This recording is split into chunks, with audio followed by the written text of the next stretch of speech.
Welcome to another Mental Health Minute provided by Central County Services. I'm Kristen Zychik. I'm a licensed behavior analyst for the IDD Department, Intellectual and Developmental Disabilities. I work in behavior supports and crisis.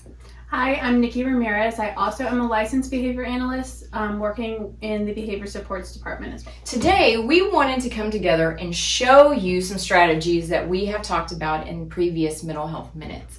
When we do trainings with staff and with family, we talk about the programs, we tell you what to do, but it's a whole different ballgame when we show you what to do. A lot of times in applied behavior analysis, or when talking about behavior, it can seem scary, it can seem complicated, but when we show you, you will see. Before we get started in our programs, today we're specifically going to talk about accepting no and give you tools that you can use when you get in these situations.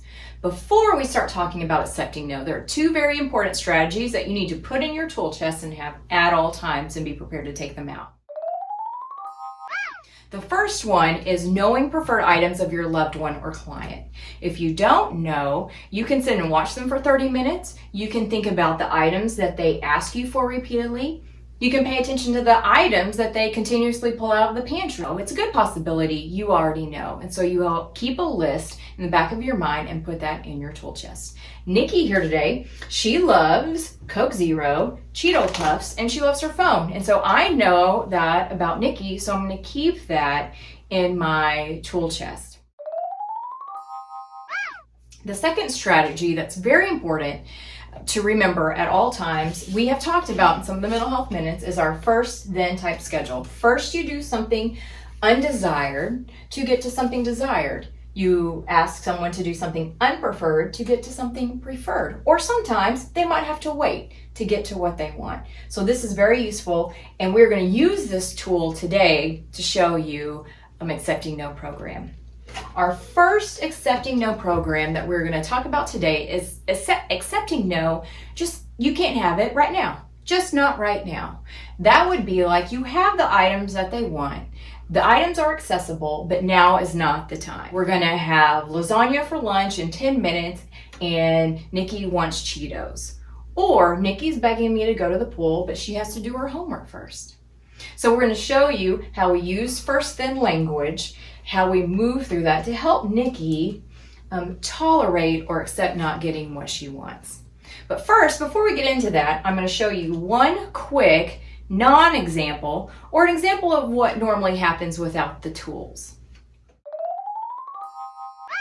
I want Cheetos. Nikki, you know you could smell the lasagna in the oven. You know we're going to have lunch in about 10 minutes. Open the Cheetos. You are not having Cheetos right now. You're going to wait till lunch like we do every day. Give me those back. You do not touch those Cheetos. Give me them back.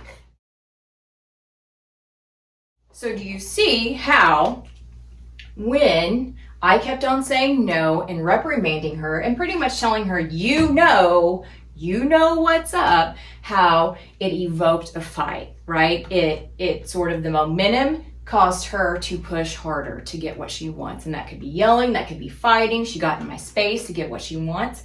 So we want you to be able to tell no and not have any of that. So here are the tools that you can use using the first then schedule. And I'll get her the Cheetos. So here is what we teach our staff and our families to do. I want some Cheetos. You want Cheetos? Man, Cheetos are so good, right? Mm-hmm. But first, lunch is coming out of the oven in about 10 minutes, and then you can have Cheetos, okay? Okay. So you see, she wasn't very pleased, and sometimes your loved one might really not be pleased, but when you show them when they can have it, it's just not right now. This is when you can have it. It helps them tolerate no better, and there was no fight. I did not give her an opportunity to fight. So it also can look like this. I want to go to the pool. You want to go to the pool? Mm-hmm. Man, that is so hot. Man, that would be so cool. Mm-hmm. First, let's clean your room like we talked about this morning. We'll look at it, and then as soon as that's done, we'll put our swimsuit on and we'll go. Okay. All right.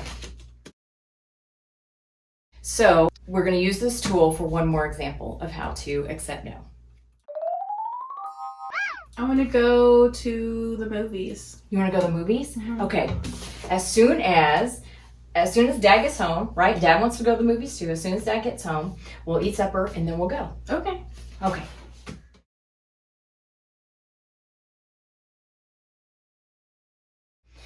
So our last example of accepting no, not right now, is when we as parents and staff are absolutely done and frustrated. Incriminating. I'm going to incriminate Nikki, and I'm going to be mad about everything she did this morning. I might even be mad about something she did yesterday because we just can't get on a good track. And this is what that looks like. I want to go to the pool. Why? I don't know why you think you can go to the pool. Because you told me I You could go to just the pushed pool. your sister over, you threw her toys, and your room's a disaster. Well, it Why- always looks like that. Why do you think you can go to the pool? When Because I told you this, You told me. you're not going to the pool. Well, I'll walk there.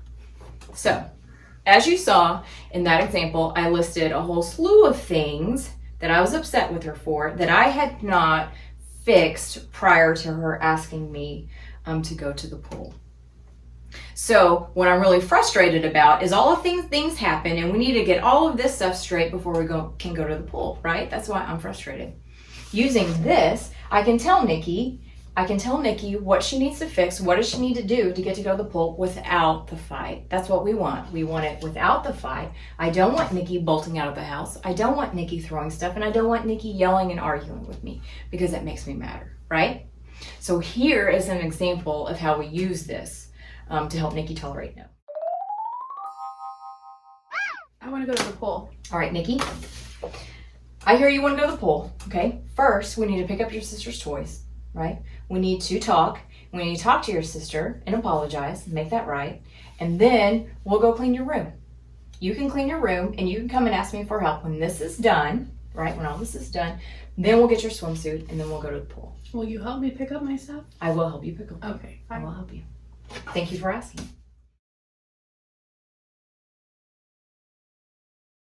So, when I used the first then and told her what she needed to do instead of incriminating her, that took out some of the fight. Now, she still might want to fight and push and pull, but I have laid it down. This is what you do to get to go to the pool.